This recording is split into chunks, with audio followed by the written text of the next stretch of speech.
Hi, everyone. Thank you so much for being here. Welcome, and thank you again for joining us. My name is Julie Toff, and I'm a program manager of the Science Panel for the Amazon. I will be moderating today's session. We are so excited to be continuing our new Science Across Generations dialogue series with this second session focused on conservation and restoration in the Amazon. Next slide, Daniel. Before we dive into today's discussions, I would like to remind everyone that we do have interpretation available in English, Spanish, and Portuguese. And this will be important because we will have our panelists speaking in various languages, so please make sure to turn on your interpretation by clicking on the globe icon at the bottom of your screen and selecting the language of your choice. And please note that resources will also be shared by our team in the chat box throughout the webinar. And we invite you to submit any questions you may have in the Q&A box for the Q&A session at the end of the webinar. And questions can be submitted in English, Spanish, or Portuguese. To get started, I will be sharing some background information about the Science Panel for the Amazon, who we are, and what brings us here today. The Science Panel for the Amazon, or SPA, is the world's first regional high-level science initiative dedicated to the Amazon. The SPA was established in September of 2019, inspired by the Leticia Pact. The SPA is convened under the auspices of the Sustainable Development Solutions Network, under the leadership of Dr. Jeffrey Sachs, Ms. Emma Torres, and Dr. Carlos Nobre and Dr. Marielos Peñaclaros, who are our SPA co-chairs. The panel is currently composed of over 300 leading scientists from around the world, 72% from Amazonian countries, 42% who are female, and a growing number of indigenous scientists as well. And our mission as the SPA is to synthesize and communicate scientific knowledge about the Amazon, interwoven with indigenous and local knowledge to help accelerate solutions for sustainable and equitable development in the region. Since our establishment, the SPA has developed various publications to help inform science-based decision-making across the region. These include more than 17 policy briefs and 8 statements on different emerging priorities and themes that are usually launched at key policy forums like the climate and the biodiversity COPs. This also includes our flagship 2021 Amazon Assessment Report, which is known as the Encyclopedia of the Amazon. This initial publication of the SPA of over 1,000 pages is really truly unprecedented in its scientific and geographic scope, its transparency, and also the inclusion of indigenous scientists. This very large report consists of 3 different parts, including part 3 on the solution space, which is the focus of this new webinar series that brings us here today. Last year, the SPA launched its first massive open online course, or MOOC, featuring our expert scientists from across the region. And this course really summarizes all of the key findings from our 2021 report in dynamic and engaging short videos and activities. The course is available for free in all 3 languages, and we invite you to enroll today to learn more and dive more deeply into the topics that we will be discussing together in this session. Now I have the pleasure to introduce 4 of our panelists today who are members of the SPA's inaugural Youth Advisory Committee. We are so excited to have Alejandra, Criseida, Gustavo, and Joao here with us today to help participate in the second of these intergenerational dialogues on the science and the solutions needed to conserve the Amazon. And today, we are going to be focusing on 3 chapters of part 3 of our 2021 report. So chapter 26 on conservation solutions, chapter 28 on restoration options, and chapter 29 on restoration priorities in the Amazon. So first I'll welcome Alejandra. Alejandra González Rocabado is a Bolivian economist holding an MSc in environmental economics and climate change from the London School of Economics. With over 5 years of experience in sustainable development and deforestation issues, Alejandra has worked with organizations such as the Sustainable Development Solutions Network, the Socioeconomic Research Institute, and UNICEF in Bolivia. She is currently a research analyst at the Conservation Strategy Fund and a certified sustainability leader from the United People Global Institute. So welcome again, Alejandra. Criseida Roman Cordova is originally from the San Martin region of Peru and is deeply rooted in the Peruvian Amazon. She studied environmental sciences in her undergraduate studies, during which she took an active role in international cooperation projects focused on promoting sustainable agricultural practices, empowering rural women, protecting biodiversity, and promoting a circular economy in rural and indigenous communities in the Alto Mayo Valley. Her passion for sustainability led her to found and direct a non-governmental civil association, Centro de Desarrollo Sostenible de la Amazonía. She is currently pursuing a Master of Science degree focused on agroecosystems at the Federal University of Technology, Paraná. Welcome, Criseida. Gustavo Nascimento is an environmental studies and anthropology student at Brandeis University, with a strong commitment to environmental and social justice. He founded a reforestation project in Sao Paulo, mobilizing over 100 volunteers to plant 9,000 native plants to restore part of the Atlantic forest. He has worked with UNEP's Children and Youth Major Group, advocating for youth leadership in global environmental policies. His research focuses on the rights to nature movement and preserving oral traditions to help foster cultural continuity while driving environmental protection. Welcome, Gustavo. And finally, I'd also like to introduce João Pedro Braga, who is a Brazilian economist deeply committed to the field of sustainable development. He holds a master's degree in economic policies for the global transition and started his training in economics at the Federal University of Rio de Janeiro.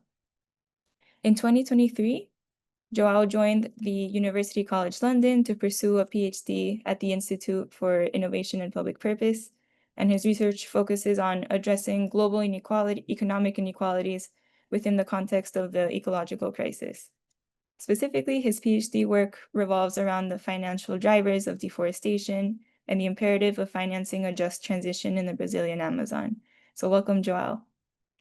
We are also joined by two of our incredible SPA scientists who will be introduced by our youth members shortly.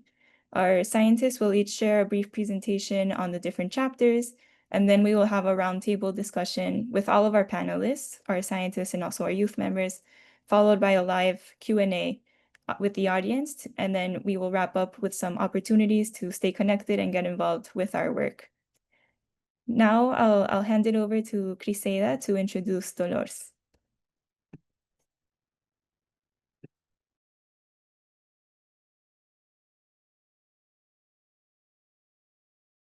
And good morning, everyone. I have the privilege of presenting Dr. Dolores Sarmiento. She is a biologist with a PhD in geography at the King's College London in the UK. She is currently a tenured teacher at the University of Columbia, where she researches the causes and dynamics of reforestation and forest fragmentation in Colombia with a focus on the Andes and the Amazon.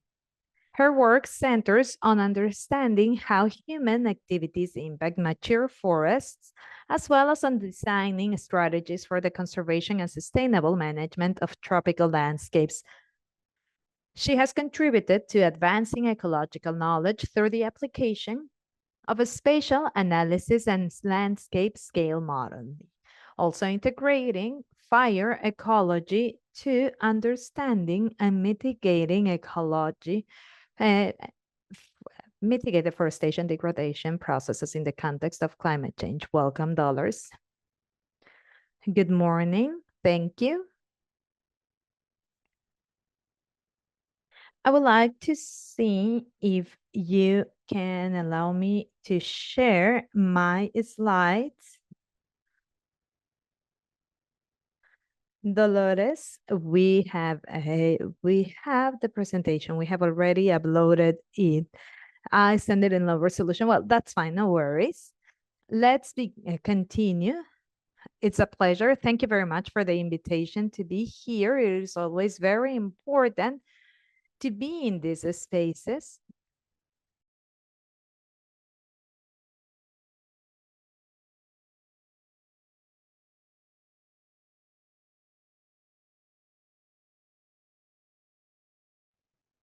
So then, thank you very much.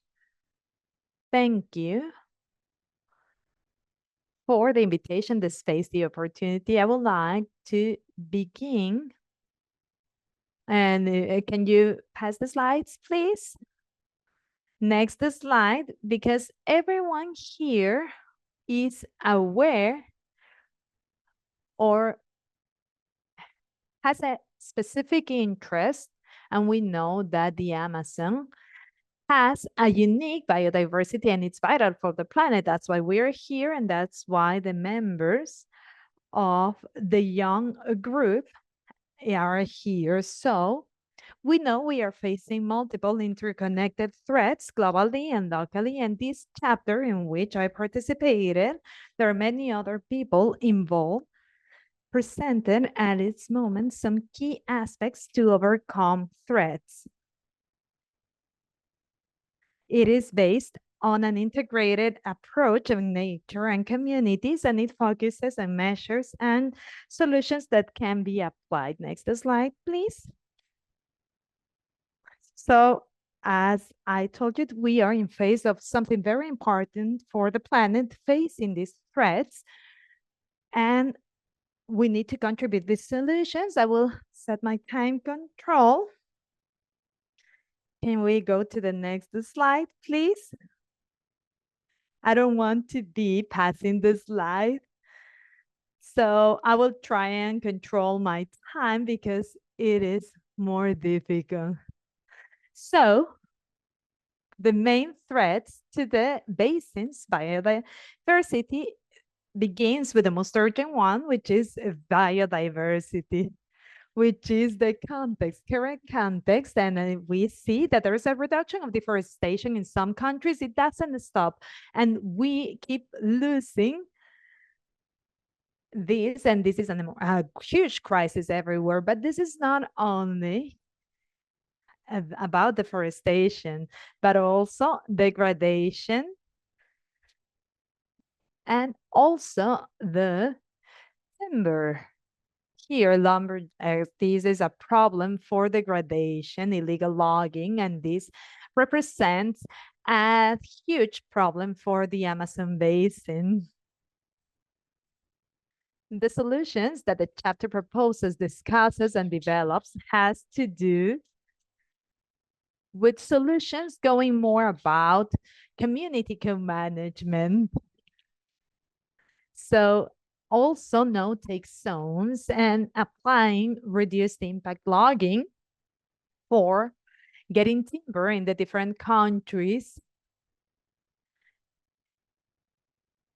Something that has been worked on, but is not as fast as we'd like it to be, is traceability and control of supply chains, mainly associated with timber.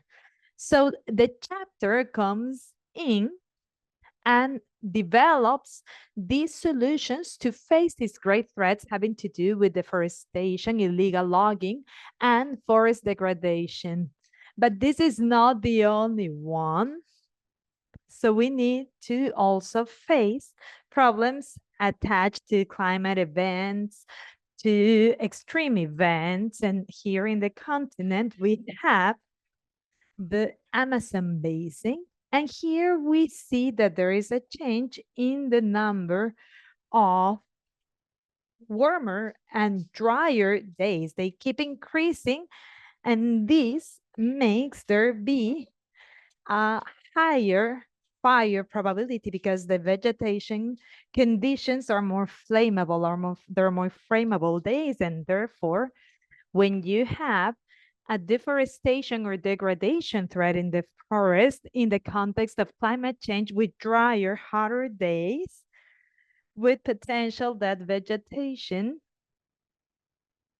is at more flammable conditions, we have a a cocktail here that brings all of the greatest threats to the Amazon. 2024, however, was a curious year. So there are some areas in South America where there was the highest activity reported, including in the Brazilian Amazon, but not the Northeast Amazon, with the highest number of fires since 2010. Even though less of a reforestation has been reported. So we have this paradox at the basin.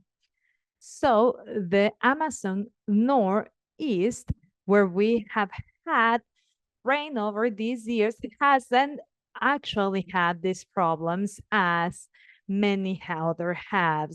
And also we have these variations in the basin that are important, and we need to look for solutions. And so there were lower emissions in darker and emissions per rate that keep being reported in the continent. Next one.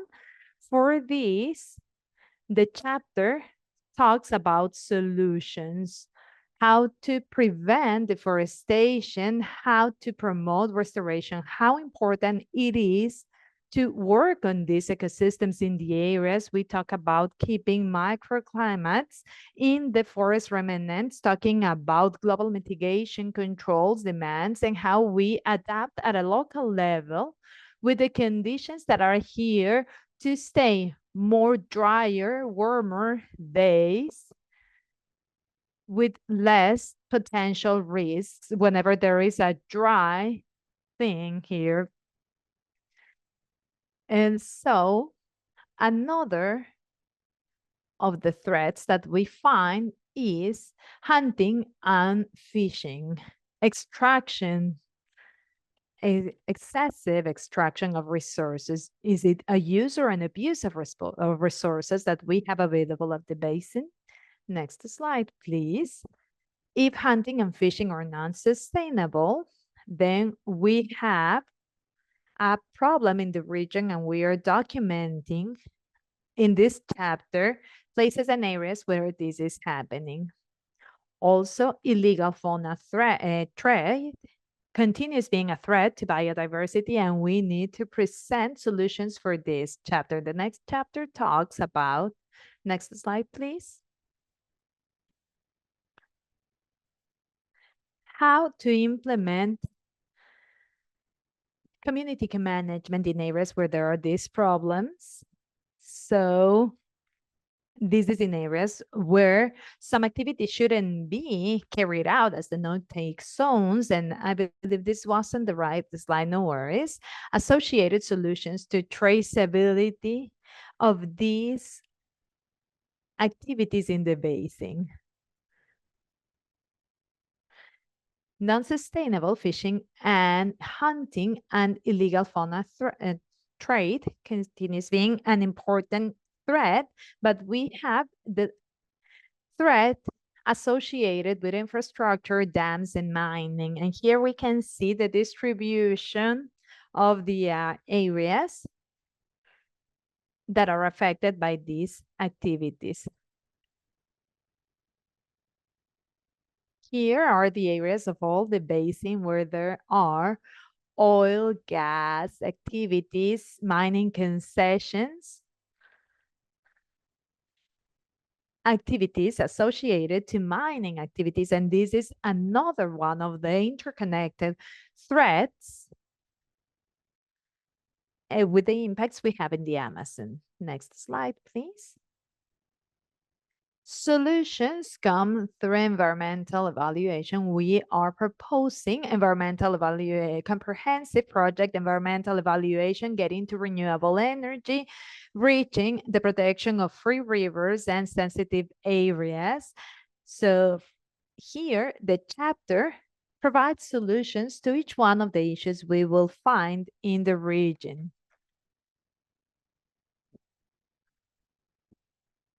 Another threat are invasive species, diseases, and conflicts. We cannot actually see this. We have more reports of coal collapse in Brazil. There was an submarine factory there. It was a full fleet of submarines going around the Amazon with cargo, with drug cargo. So we have illegal activities here that we need to face. Next slide. The chapter in the end summarizes, or what I have here as a summary, is that preserving the Amazon is urgent and possible, but we need specific measures for doing this. Not so much talk, but specific action, global committed action, the inclusion of indigenous peoples and local communities, but also we need to integrate education, science, and policies because sometimes they go on their own paths. We know the Amazon is not only about biodiversity, it's about home, culture, and future. And that's why this chapter tries to bring together all of this solution with a focus on communities so that we can have the possibility of moving forward. So in this sense, these discussions and dialogues are so very important. And the discussion is not on whether there are solutions or not. We can list many, many solutions in this matter, but the discussion is probably on the fact of how to get solutions to actually be implemented and have a positive impact. So in this sense, I want to leave you with this first input of the presentation. It wasn't really the final presentation, but how these young people get organized. You know, they wanted to have everything under control. We couldn't present the final slides. Anyway, we can talk about these topics later on with the dialogue we will. Thank you so much, Dolores, for this excellent presentation. I will now hand it over to Gustavo to introduce our next scientist, Federico. Hello, everyone. It's good to be here.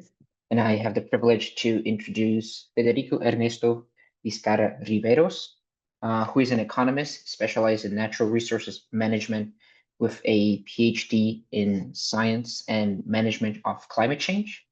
He brings over 15 years of research experience applying diverse methodologies focused on climate change, forests, agriculture, economics, and sustainable development. Throughout his career, he has worked extensively across interdisciplinary projects linking environmental science and policy, with a special focus on the Amazon and Latin America.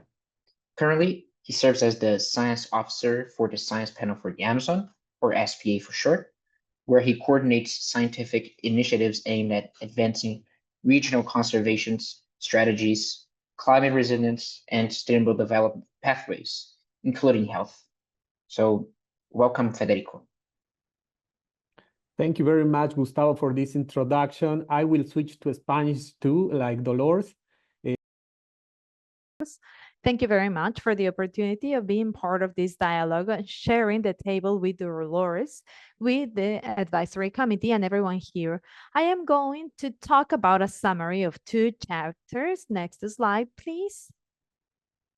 The 2 chapters are chapter 28, options of restoration for the Amazon, and chapter 29, priorities and benefits of the restoration within the Amazon landscapes and basins. 28 is a screenshot of where we need to have this restoration, and 29, how Josh Barlow and other members are part of this chapter. Josh cannot be here, but I would love to show you what this is about.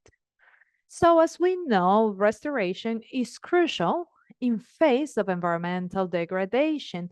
It also covers land and water ecosystems, and it goes beyond the environment. It also entails social and economic benefits. And these 2 chapters talk about where and how in chapter 28 and how 29. So you can see the degradation due to mining activities, and we see how a long time we can restore these areas, but it takes time, 25 years, through the plantation of plantains. This is a mining area at the Batata River in Brazil. And here we can see how after 25 years, we have the canopy coverage, CO2 collection, and you see how microorganisms come back.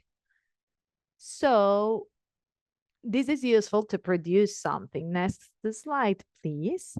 So the objectives of chapter 28 are restoring biodiversity, ecosystemic services, and livelihoods with a holistic approach, not only environmental, but social and economic, including the rehabilitation, remediation, resilvestration, rewilding, and economic restoration. And this can be an active restoration with a human intervention, seeds or seedlings, and it can be passive as well through nature's processes. And there is a mixed one that has human control. That's the natural processes to be controlled by humans with early warning systems, fire management, and so on. Next slide, please. Now, regarding land restoration, we have activities that degrade the soils, as Dolores was saying there. For example, mining destroys soils and it presents a slow recovery. Some techniques are replanting and microorganisms for soil so that it can gain fertility back. We also have deforested forests. Here we mainly use passive restoration with an active management, that fencing, fire control, early warning systems. Then we have degraded forests, and here we need to avoid disturbances, early detection, fire control, and logging, as these degraded forests are the most vulnerable ones to becoming deforested forests. We also have sustainable economic activities like soil, sustainable pasture, intensification, agroforestry, and mixed systems, improvement of fallow as well. Next slide, please. Now, regarding water restoration, we see that there is lots of pollution due to mining. All plastics, technical and political solutions are needed in this sense so that we can prevent future pollution. We also have the problem of dams, as the Dolores showed in her map. So here we can apply a selective removal that can restore connectivity and biodiversity, and also change these infrastructures for other sorts of water catchment, smaller dams. We also have this sort of policies. And regarding fisheries and floodplains, co-management with local communities and habitat restoration needs to be in place. The community's participation and engagement is fundamental. Now, regarding chapter 29, prioritization and approaches, we know restoring is most effective if priority sites are identified. This is thanks to science and local engagement. It happens easier if they are combined with conservation measures. So restoration doesn't come on its own. It needs to be combined with policies for the conservation of indigenous territories, protected areas, and also restoring is most effective if social, economic, and ecological benefits are maximized. This is a holistic perspective. So here we see the scale benefits. There are different benefits at a landscape and basin levels. At a landscape level, this would be a bottom-up solution, local solutions that can be scaled upwards. And this restoration allows a profitability and socioeconomic resources of people to increase to better the filtration of the rivers, prevent forest fires, to restore land and water aspects. And this bottom up at the landscape level will affect the solutions at a basin level, which is a macro perspective. On the left, this restoration allows to preserve taxons critically endangered, helps restore hydrological two aspects. It helps migratory species, both at land and water, and also increases livelihoods of the community. This is the socio-ecological activity where we're focusing our new assessment report 2025 that will be launched at COP30. Now, talking about restoration and climate change, Dolores was looking at this already. And we see climate change is there, and you see the emissions of the other countries. We need to restore for the future with the species adapted to drier climates and hottest climates, also knowing that more vulnerable secondary forests are the most vulnerable ones, and we need to have adaptation strategies and aquatic restoration must attend hydrological changes. We've seen historical droughts in the Amazon, and we need to adapt to these hydrological changes that will be more frequent. Here in the map, we see the potential of non-return points by 2050. In yellow, you have the low emissions, and the red, the highest emissions. So this gives you a screenshot of the areas to be prioritized. And for this, we need governance policies and incentives. Restoration needs to be inclusive to engage communities from the very beginning. To have better results, we need to use consistent national and international policies and offer fair incentives like payments for environmental services, carbon and certifications, success depends on collaboration, monitoring, and adaptability. I wanted to say that from these chapters, the ESPA wants to go further and have an incidence at the policy level. That's why we created policy briefs. We have two of them related to restoration, transforming the Amazon through the restoration arches, launched in 2022, and strategies for implementation and scalability of forest restoration in the Amazon, launched in 2024. So with these policy briefs, the SPA wants to come from science into advocacy. Can you play the video, please? As you can see in the video, you have deforestation in the Amazon since 2000 to 2018. So you see the dots in yellow and how they keep moving forward, mainly in the southeast and northeast of the Amazon.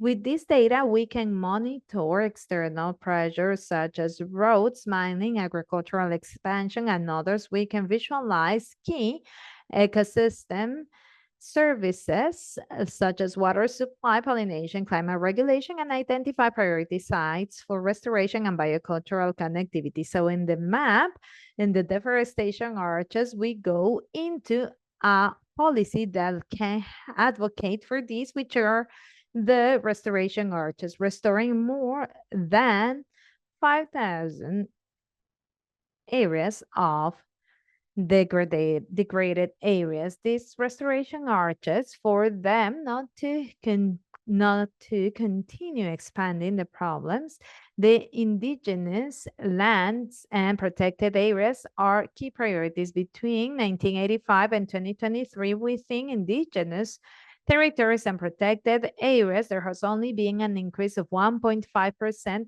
of human activities, while outside of the protected areas and indigenous territories, there has been an increase of 20% of human activity. That's why restoration needs to come hand in hand with conservation. Next. And based on these policy briefs, mainly the one transforming this through conservation arches, in COP 2023, BNS launched the Restoration Arches project were based on this policy brief. And so we've had an incidence here as the fund has launched $1 trillion reals so that we can have the restoration arches. As you can see, we can have incidents besides this, and restoration is essential, but must be a last resort First, things need to be preserved. These policies need to be hand in hand to be effective and sustainable. We need a strategic planning at the basic and landscape level, top down and bottom up. They need to come hand in hand. Local engagement, involvement of local communities and indigenous peoples is fundamental, and we need to have context-aware approaches. The planned and coordinated restoration can transform the future of the Amazon. Thank you very much. Thank you, Federico, and also to Dolores for these insightful presentations and reflections. Now we will move to start our roundtable discussion across all of these different chapters that were just summarized in these presentations.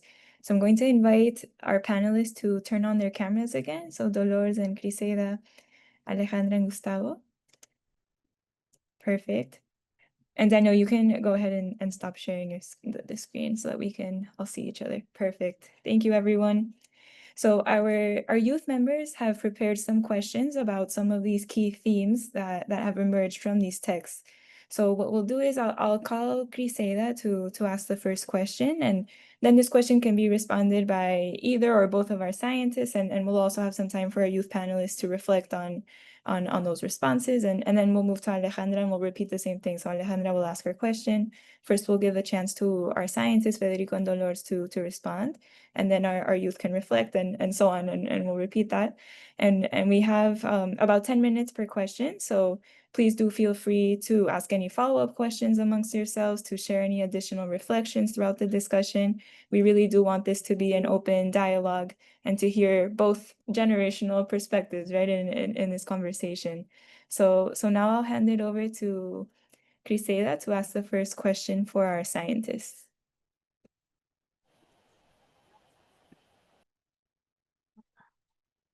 Okay, can you listen there?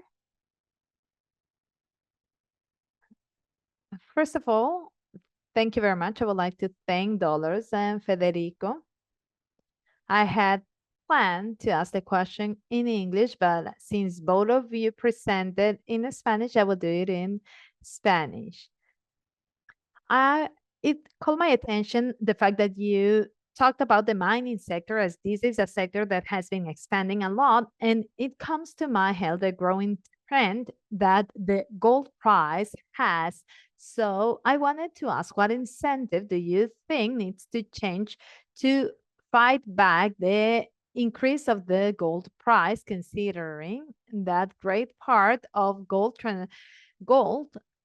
prices are having an impact in the Amazon? Bolivia, Latin America is a politically conflictive sector. So that is my question. Thank you.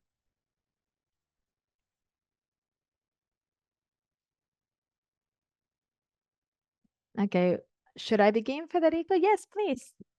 So Alejandra, this is a difficult question actually, because to begin, this is one of the examples that have an impact on us globally with a local impact. It needs to be clear for everyone that all of the threats happening in the Amazon happen together in many places, and they reinforce each other. Extraction, whether legal or illegal, has to do with other sort of markets and a change of activities of illegal groups that are modified based on the demand, safety, and security and price of other assets. They keep modifying activities or get amplified. So here we have a problem regarding control of activities, but it is also a problem regarding the demand, and it comes from outside. So that's where global responsibility comes in place. One thing is saying, another one is doing things. So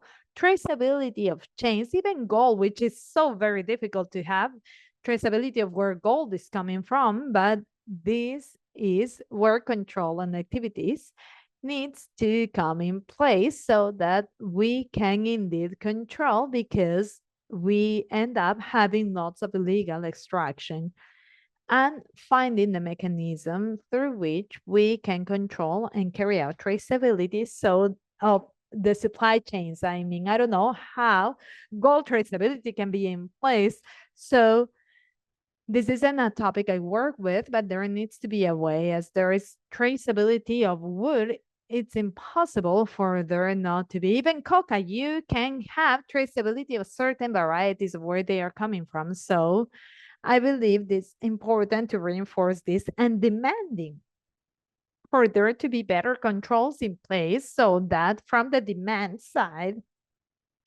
there wouldn't be products coming in from places where illegal activities are carried out.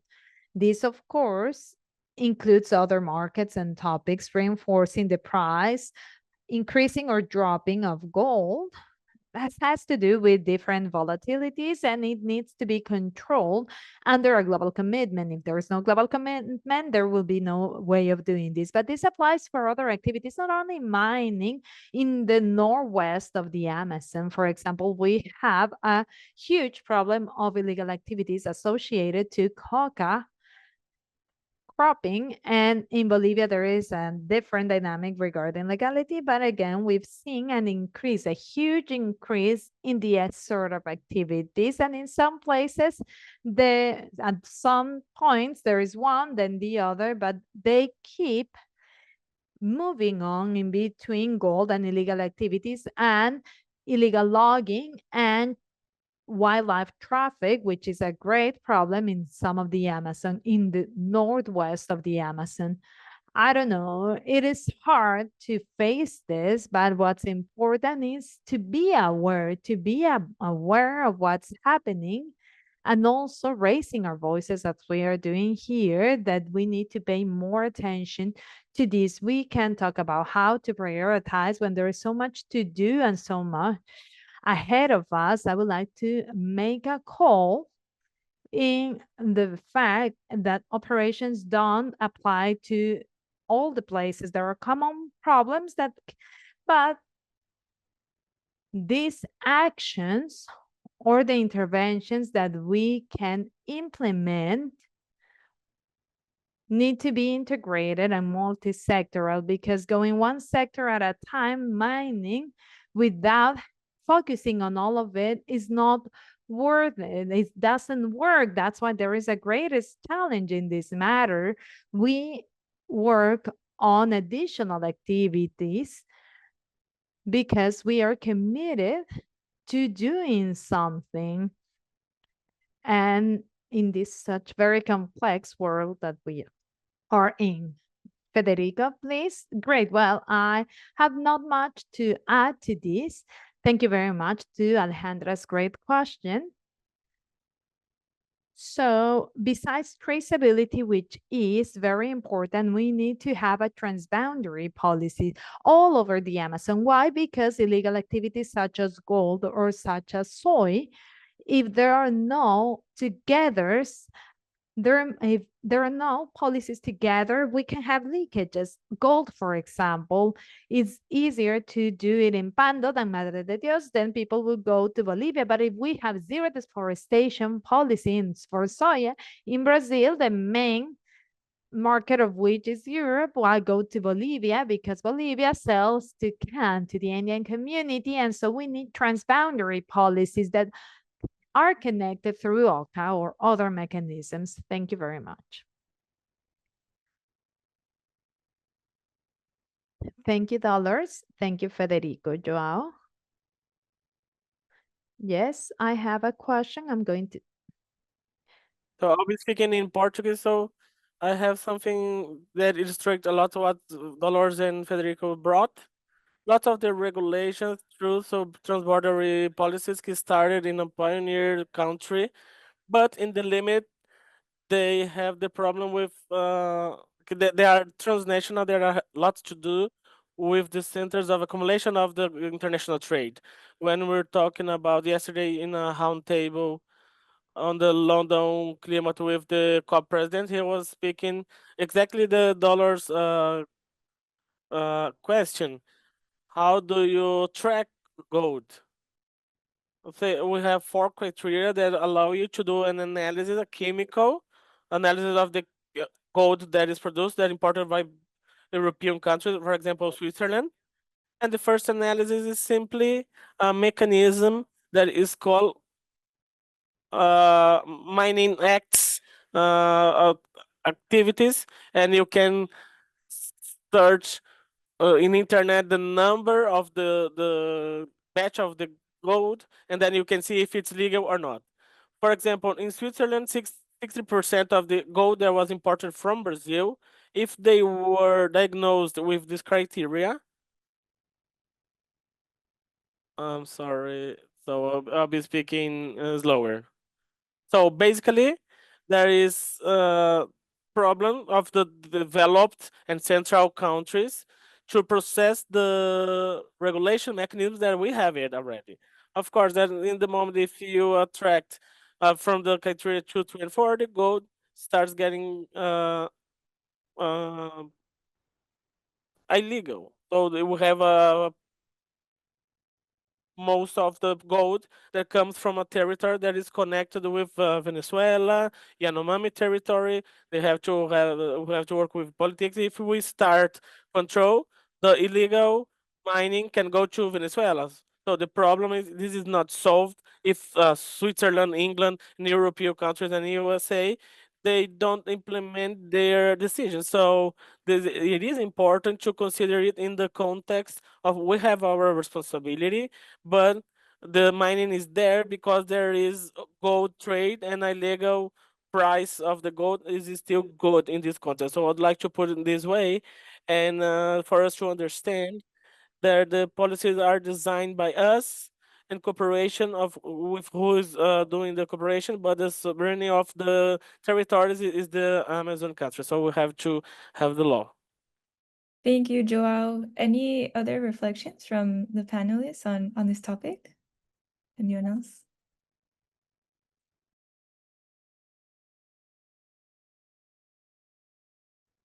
I agree with everything Joao has said, and we fully coincide. There is a responsibility on the side of governments. I am sure there are citizens that go to purchase their gold to Miami, to New York, Madrid, and Switzerland, but they are not aware of where this is coming from and the implications it has. And this is something that your group of young people can do a lot about. You need to make campaigns to force the traceability of gold to get clean gold, control gold, etc. So I fully agree with this, Joao, and I believe this is a role that we have. I am sure that you go out on New York streets, you just go there at a jewelry and they will not know where gold is coming from. This is something that we need to continue working on regarding raising awareness and educating multiple levels. And of course, in political terms, the only way is if citizens are empowered because they know of this, there is pressure to make decisions. Otherwise, powerful groups in power or groups with economic interests will continue looking for the easy way out. And of course, there are people who do things well, companies that do things well, as well as others that will always look the easiest road without an interest on having greater controls, but we need to force this in this sense. Federico here, sometimes I am way too idealistic. So we need that, Dolores. Well, from you, you have the energy to do that, yes. So now I am going to give the floor to Griselda to ask the question. Okay, great. Thank you. Sorry, I apologize. Climate change has its effects here in the south of Brazil. So talking a little bit about conservation and prioritization of certain interventions, we understand that there isn't a universal solution or a magic solution for everyone that can solve everything. So bearing in mind that a great part of the Amazon ecosystem has been degraded and local communities that have faced the most immediate effects. So my question is how to prioritize interventions with limited logistic, financial, technical resources. Communities have different urgent needs as food safety, health, and education. So how do we prioritize these interventions with these communities?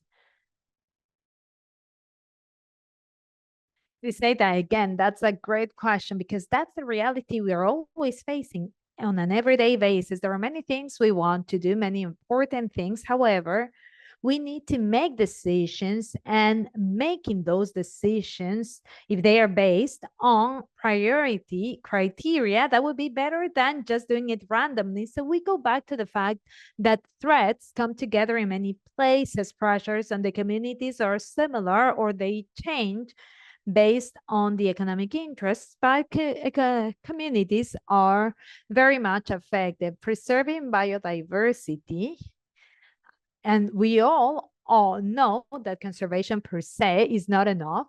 So this leads us to looking for other ways to preserve biodiversity. And again, we have these integrated solutions. So we need to recognize the priorities of the communities for co-management in some areas. This needs to be focused on prioritization for that place. There is not a one fits them all solution, but each place has its specificity, conditions, and also priorities. Then like for example, I have a different priority than from all of you. That's normal. So there are many agreements that need to be in place. We need to promote these sustainable alternatives based on the priorities the community has that favor conservation of biodiversity in this sense, because we all know the importance of keeping ecosystemic services coming from that biodiversity. I know payment for ecosystemic services is a polemic solutions. I'm not I'm not always in favor of that, but this might be something to implement.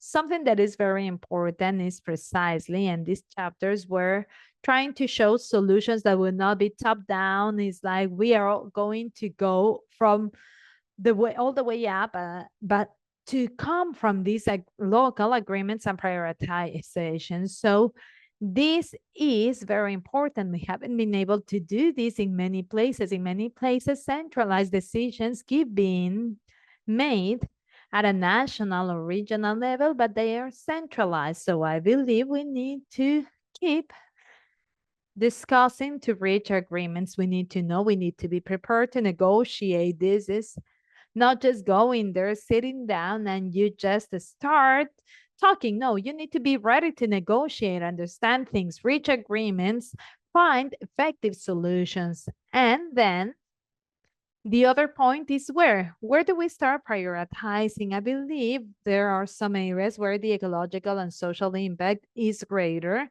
This is also something that we need to debate on, where to prioritize, where the impact is more severe or where it hasn't gotten yet. So this is a decision that communities and regions need to make, what to prioritize. Do you prioritize the places where the negative impact or the dark energy has arrived?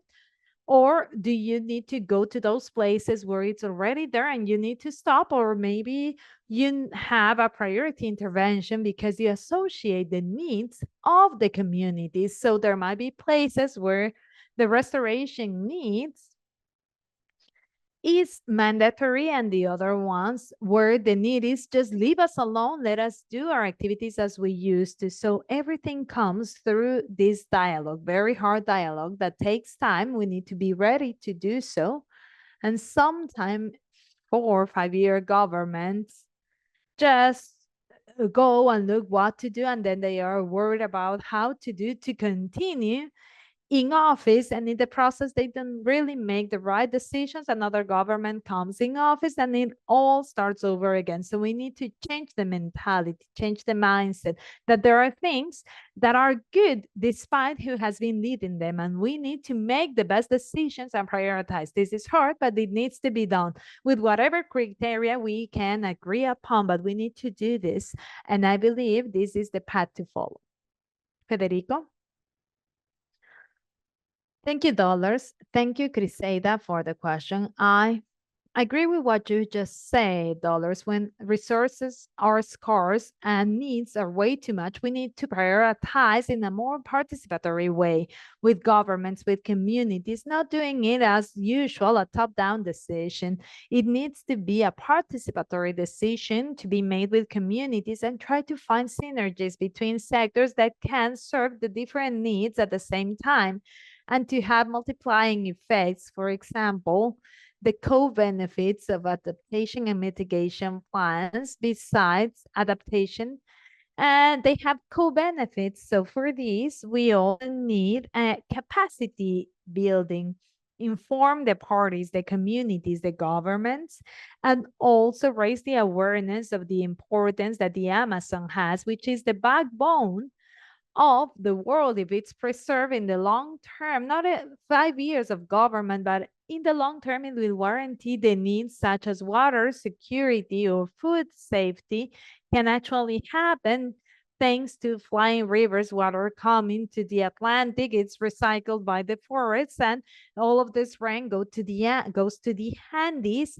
guaranteeing water, food security, and safety. But if we don't have this recycling of water, this deforestation in the dry areas due to flying rivers, this reaches highly populated cities such as Santa Cruz, Quito, Sao Paulo even, with lots of smoke that can have an impact on health. So we need to work on raising awareness for decision makers as well as communities.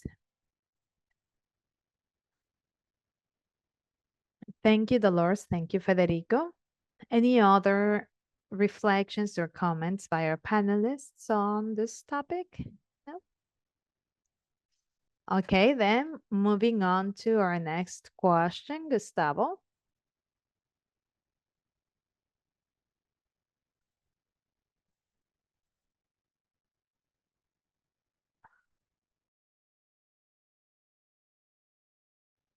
I'm going to speak in English to take advantage of the interpretation. This question, the call regarding restoration, Federico just mentioned the importance of restoration, but the question comes with a nuance.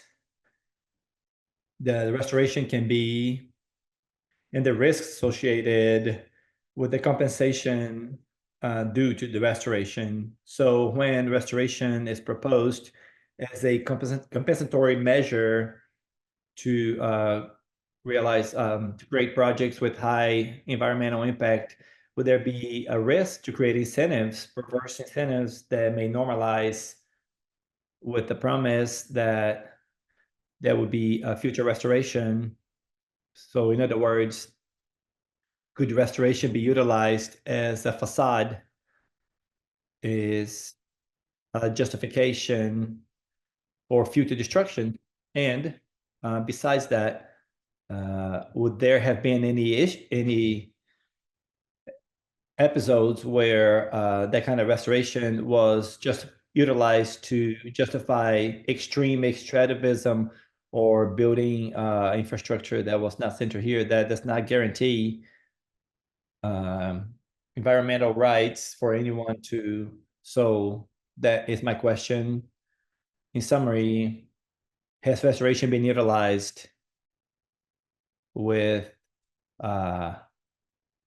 false precepts, not to utilize restoration per se?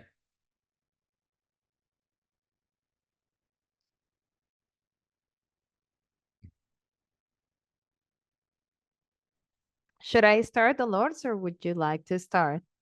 Well, just a comment, and then I will let you talk further about restoration, because I agree, Gustavo, and actually I believe it is very important for us to bear in mind the hierarchy of making decisions, also talking about prioritizing the hierarchy of decisions.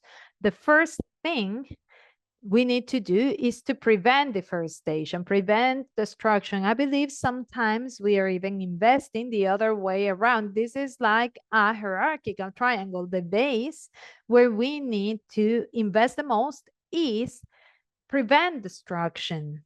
Then work on this preservation, and then talk about programs where they invest, but the investment is the other way around, and they focus on restoration, and restoration is limited. There are not ways of making it scalable. So the most important thing here is not fighting restoration, because there are areas where we do need to have a restoration that might coincide with the priority areas for communities based on their needs. We don't need to leave this aside, but we need to think about this hierarchy. In our countries, we continue destroying thousands of hectares, millions of hectares keep disappearing. As long as this keeps happening, we need to keep fighting to stop deforestation.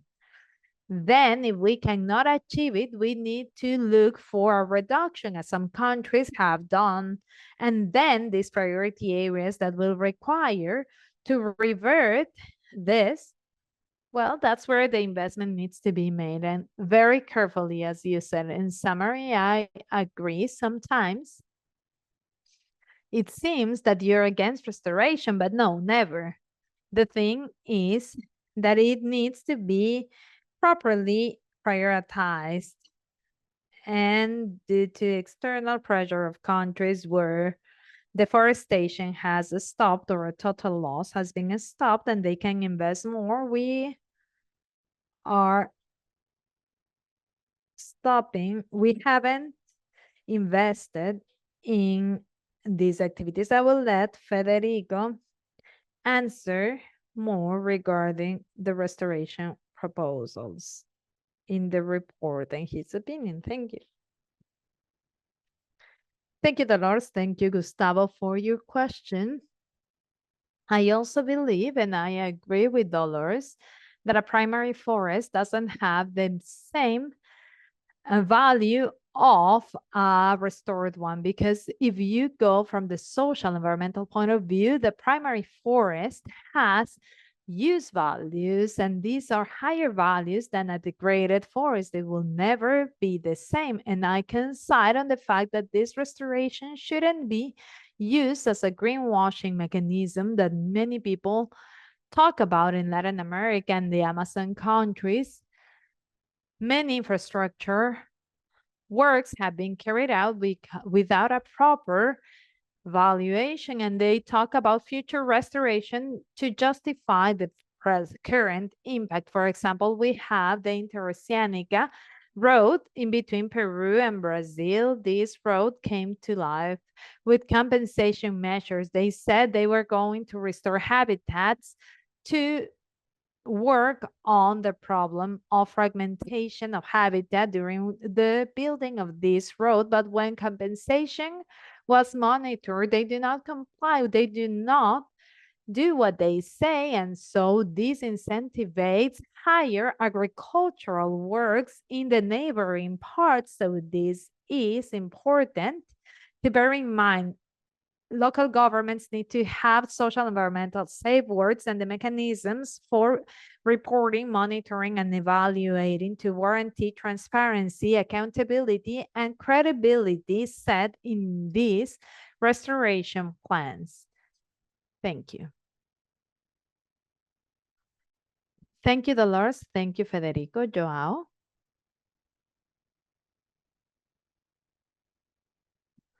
I'm going to speak very slow. If I'm going too fast, let me know in chat.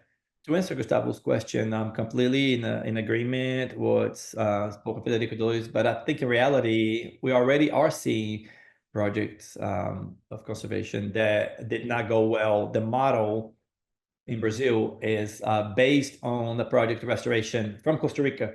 And in Costa Rica, You have a case where restoration was phenomenal, the territorial part of the country, but eucalyptus plantations and pineapple. So you have a question of what kind of forest is there? Was it restored to the original forest that serves the ecosystem managed by the local authorities or no? And this link that I put here, it's a report from Manga Bay regarding farm in the south of the Amazon, companies such as Go and Azul, airlines, whenever we buy the carbon offsets, compensation of carbon, they say that we can actually fly without guilt. In this case, it was a classic example of greenwash, in which you had the area that was receiving money for conservation and environmental conservation. So the situation is there's no documentation, lack of complying with the laws, and finding a mechanism you can actually pay for the offsets instead of not flying. You start thinking about mechanisms of planting, but we're going to plant eucalyptus or pineapples in the case of Costa Rica. So it's a bigger issue of how do we understand the production of the conservation? It's a question that was posed before. Who's preserving? I loved Federico's answer, and the question was again, but in the end, who is preserving? We don't know the scale that needs to take place for restoration to take place. So it's a question for the future, where what you have today are incredible initiatives, local at the local range, but we need natural greenways. It's a question that we need to figure out the answer.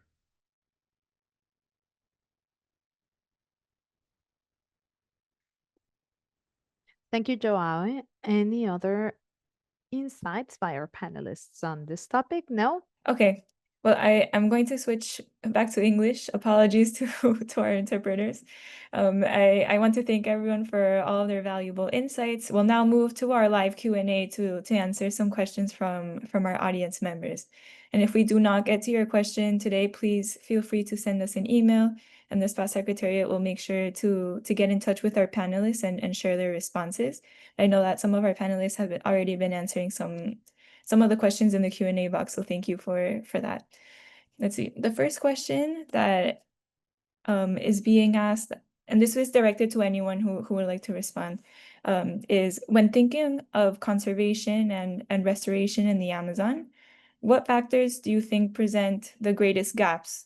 What are the key gaps and opportunities for young researchers and young leaders to help find the solutions and develop innovative solutions to those gaps? What are some key takeaways we can provide to young researchers in this space?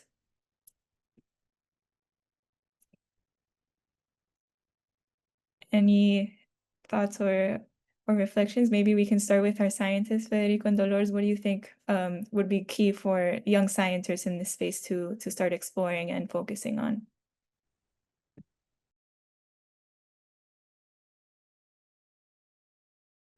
I would like to survey the people here. Who do you see they are now? Because we all have strengths, skills, and using these skills, because not everyone can do everything or know everything. I'm afraid when someone comes in saying, I know everything, it's like, wow, how is that possible? How do you have all of these skills? So first, it is important to find something that fulfills you, that, because that's where you can do more. So talking more about these young people, young scientists, what we can do is support co-production of knowledge, which takes more time. Sometimes we need to understand how other communities, other cultures work, other ways of knowledge. And it's not easy because we haven't been trained for that. And so we need to be open to this. something being culturally relevant for these communities, those having the skills of having this co-creation or co-production or communication of relevant knowledge. I believe many things you can do, and we have seen that because we also have to face many fake news, is communication. It is very important to have this commitment in getting young people around it. Young people are not so young, but instead of wasting time in TikToks and other sort of activities, make these TikToks relevant, for what's happening. And I believe we need to change the TikToks of influencers. I have two young children and I see what they are consuming. So trying to change this sort of digital consumption that is there, we need to change the quality of consumption, the content, the relevance, the importance of changing this message that probably you have innovative ideas that haven't been done from a more traditional way of doing science. And I believe helping here will prove the conservation to be more important. So we need to stop thinking about selfishly or from an individual's point of view, and we need to go into the more collective perspective. Getting involved in these spaces, I believe it is very important. That's why I always say that even though I am very, very busy, and the ways of the organizers organizing events are different, you need to adapt. And so you do this because it is important to be at these spaces. There is a question in the chat asking if we are authors or co-authors. In conservation, I am co-author. I didn't lead as chapter coordinator in the panel in the report. I was in a different work group as a leading coordinator, but here I participated here because, again, you get extra time to collaborate, to bring your examples. This is ad honorem, this is extra. So from all of the occupations that you have as a teacher, thesis, and so on, that's what we do. And this is what we do. We need to see more engagement of young people. So again, I was going to talk about my frustration as a teacher in the latest years because I've actually seen a decrease in the energy of facing a frustration, the solution of not finding the way for having activities that have a meaning there. We need to change this, and this is the opportunity for you to insight this way. This is my vision. It's very personal, very little scientific, but this is me sharing opinions and frustrations as well. Federico? Thank you, Dolores. I will do the same as Dolores. I will give my personal opinion on how we can use these advantages that new generations have, because I believe the main advantage is that they have changed the paradigm, the vision of development, that it's not only economic, but this is a holistic development that we need to have considering ecological, social, environmental aspects. And with this paradigm, we need to focus on taking this new vision with technology, with inclusion. And this would be great if we can focus here, because climate change, early warning, community participation, community engagement for infrastructure, developing tools, planning infrastructure, participatory aspects to prevent the impacts of regeneration can be more effective. Green proposals for development infrastructure or regeneratives as well. So we need to work on different community applications. All of these technologies that we currently have and are better handled by the younger generations. We were talking about traceability with blockchain. We are talking about community and the product. So here, this would be a good niche to focus research on. Thank you. Thank you, Dolores. Thank you, Federico. Gustavo? I'm going to speak in English now. And I wanted to just briefly share my experience as a young researcher. So basically for context, my research is about the rights to nature movement, which is somehow of a new legal movement where you basically attach legal personhood to natural entities, and say like a river or a mountain. And what I do is research the efficiency of some of these projects that have been going on in different countries, especially in Latin America.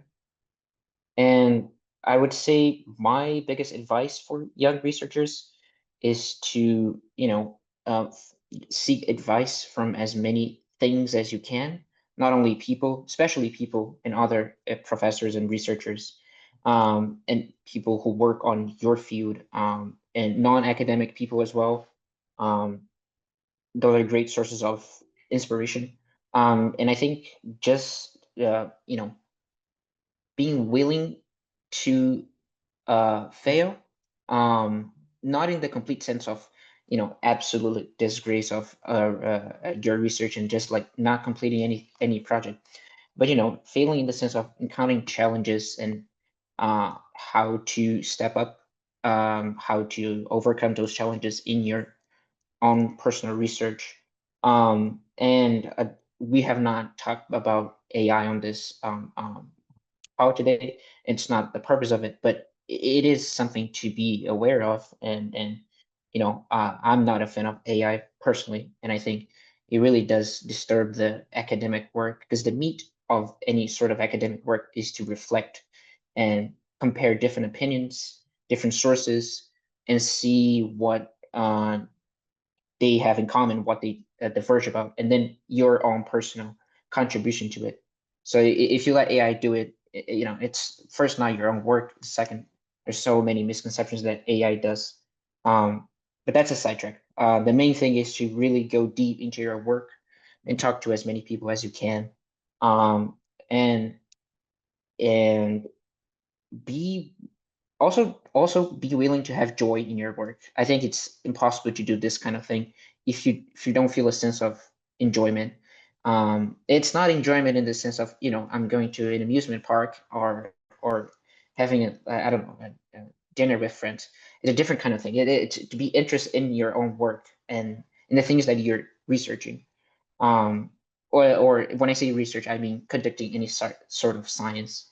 It doesn't have to be just formally research. And the main advice would be talk to people. That's the thing. And don't stop reading. I know it's boring to read articles, but that's the thing you have to do. So yeah, if anyone wants to talk more about my personal research or anything, I can always. I'm here to talk. I don't know how we're gonna get our own context to people, but we'll figure it out. And yeah, that's it. Thank you, Gustavo. And we'll make sure to share with whichever panelist is comfortable, we can share that contact information with the participants so that they can get in touch. Joao? Yeah, I wanted to echo what Gustavo said, and I also share some of the frustrations that Dolores has mentioned.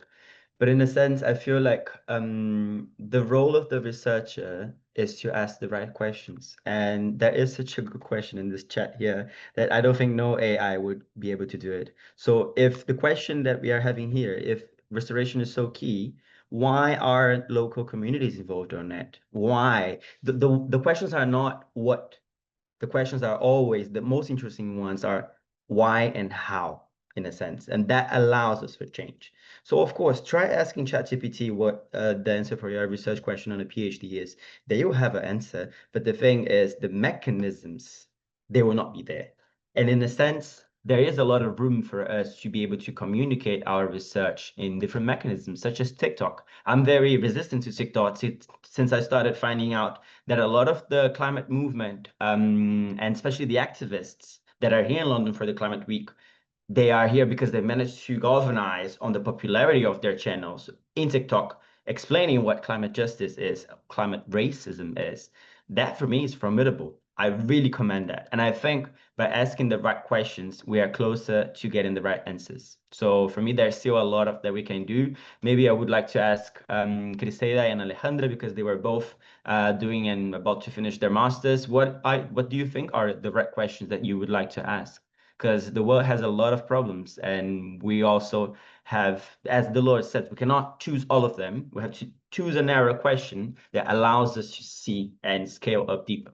So if you want to jump in, feel free.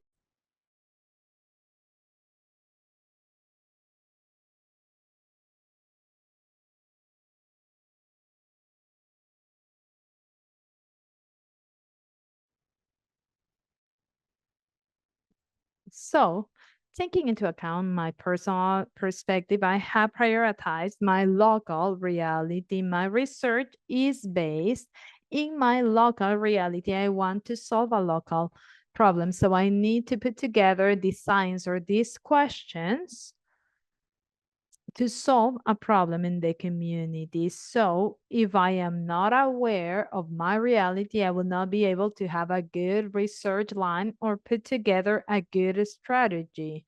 So this connection leads me to doing research on other points. So there is another important point that I need to point out, and it's that part of the young population in the communities in the Amazon do not have the opportunities or the right path to do science. So resources are way too limited. There is no logistic, structural, or governmental structure for bridges to be built between science and local science. So this is a huge challenge to actually answer to this. So I believe my personal challenge, my professional challenge is how to put everything in my head and turn it into a practical solution so that people can understand what I say. That is my perspective. I turn now to Alejandra. Thank you very much, Criseida. I join in this answer, and thank you very much for this. I want to add 2 points specifically. The first one is that to do research or to do science, you need to develop something huge. That's what it's believed, but it's not necessarily that, you know. It's like it is very important to always learn new things and to discover here a probable solution to a question we are answering. Many of the questions that people ask have probably not been directly answered, but this is used as input.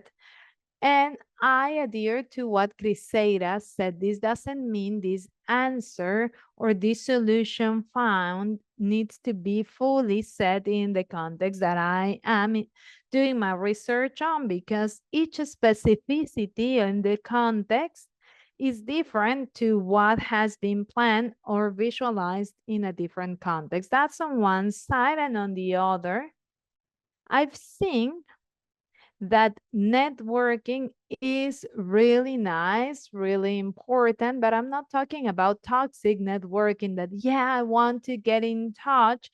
You even feel that interest of the person, of why they are getting in touch. I believe it is important to do this genuinely because I am really interested in the person and the work they are doing. So within SPA, and we have put together a very nice group where we can periodically get in touch with one another. It's like I say, I know you're doing research on this topic. I'm giving you this opportunity because this is for you, but it is like so uninterested, you know, it's like natural. You generate bonds with people, and probably, yes, they are in a similar environment as you, but I'm an economist, Gustavo is an anthropologist, and we see topics from the Amazon conservation from different points of view. So probably finding this link from interdisciplinary areas is very important. These are my main points, and thank you again.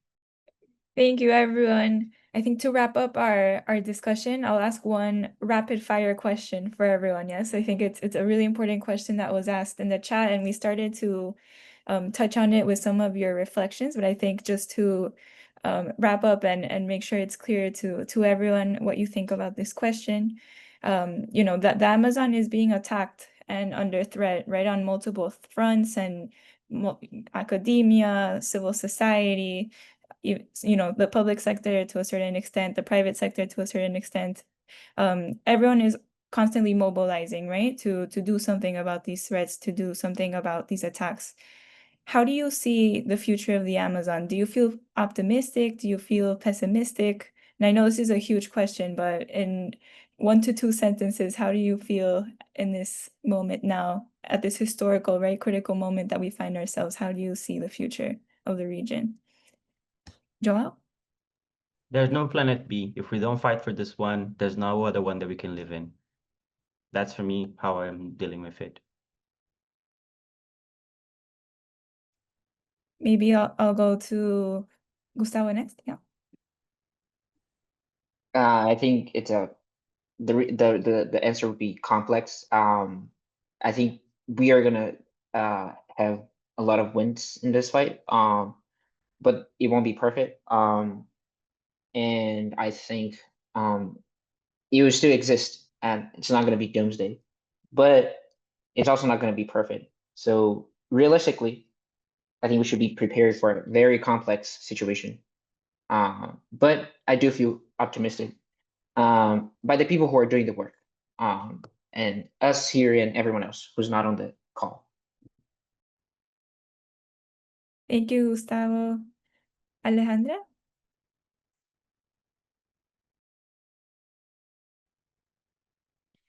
Thank you.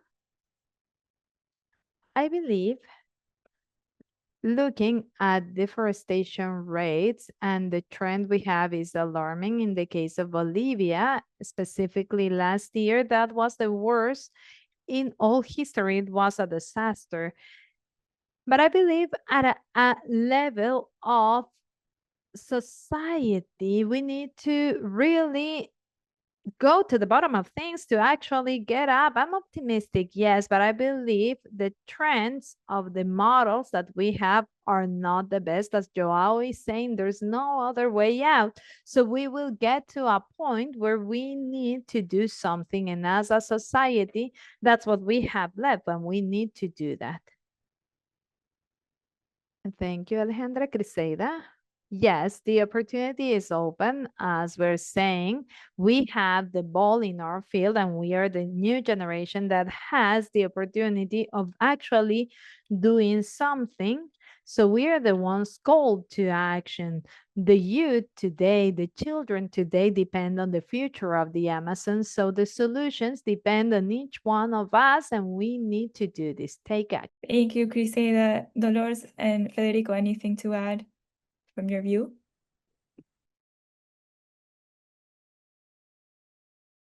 I love to see the passion of the participants, how committed they are. This makes the road easier, because otherwise you feel this thing here in your chest that you need to do something else, and we want to get to infect other people's with this. I want to be realistic, and I see speeches that are not to be there. You need to first recognize the problem, and I can talk about many topics about this, like illicit problems or social conflicts of the conflicts we have in many places. If we don't face reality, if you don't acknowledge the problem, you cannot solve it. We need to be realistic. So I agree with Gustavo in the fact that this is very difficult, but we haven't mobilized enough. And I believe it is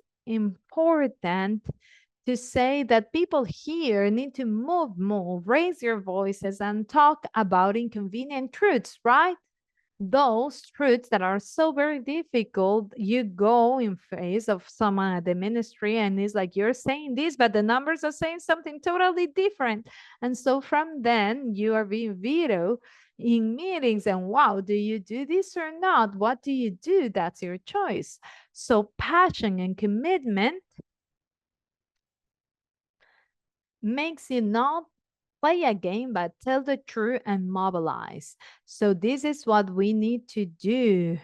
That's what we take from today. And I love to see the passion in your participation. Thank you again. Thank you for the invitation.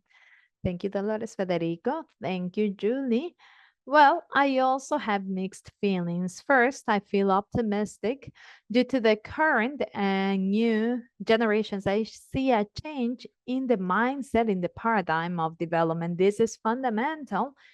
And I believe this COP30 will be the most important one in history. Many things will be defined because not only if we do things well here in our Amazon countries, this will not change if there is not a change in mentality, in the mindset and the looks of the industrialized countries regarding funding. So I'm optimistic and waiting for the results of COP30. And thank you very much for allowing me to participate in these dialogues. Thank you so much, everyone. This has been such an interesting and dynamic session, and I wish it didn't have to come to an end. I know that we could talk about these topics for hours if we had the time. But before we wrap up, I wanted to use this last minute that we have together to once again give a huge thank you to our amazing panelists, Federico, Dolores, Crisela, Alejandra, Gustavo, and Joao. Thank you so much for your time. We're really honored to be working with you through the SPA. And lastly, we wanted to invite our audience to join us in our efforts to help achieve the Amazon that we want. We invite you to follow us on social media to stay up to date with our activities, visit our website to learn more and access all of our resources are available in English, Spanish, and Portuguese. Subscribe to our newsletter for future updates. Don't forget to enroll in our massive open online course taught by our renowned experts. And please stay tuned for other activities from our Youth Advisory Committee that are coming soon, including the launch of our brand new podcast that's coming tomorrow, which we are really excited about. Really, aligned with some of the topics that we've been discussing today, the importance of creating more awareness, sharing valid and credible information from the science panel to a broader audience. So we're really excited about this podcast. And we also invite you to join us for our next webinar of this Science Across Generation series, which will be taking place in September. The next webinar will focus on socio-bioeconomies, biocultural landscapes, and land and natural resource governance in the Amazon. More details and the registration link will be shared across all of our different channels soon. But once again, thank you everyone so much.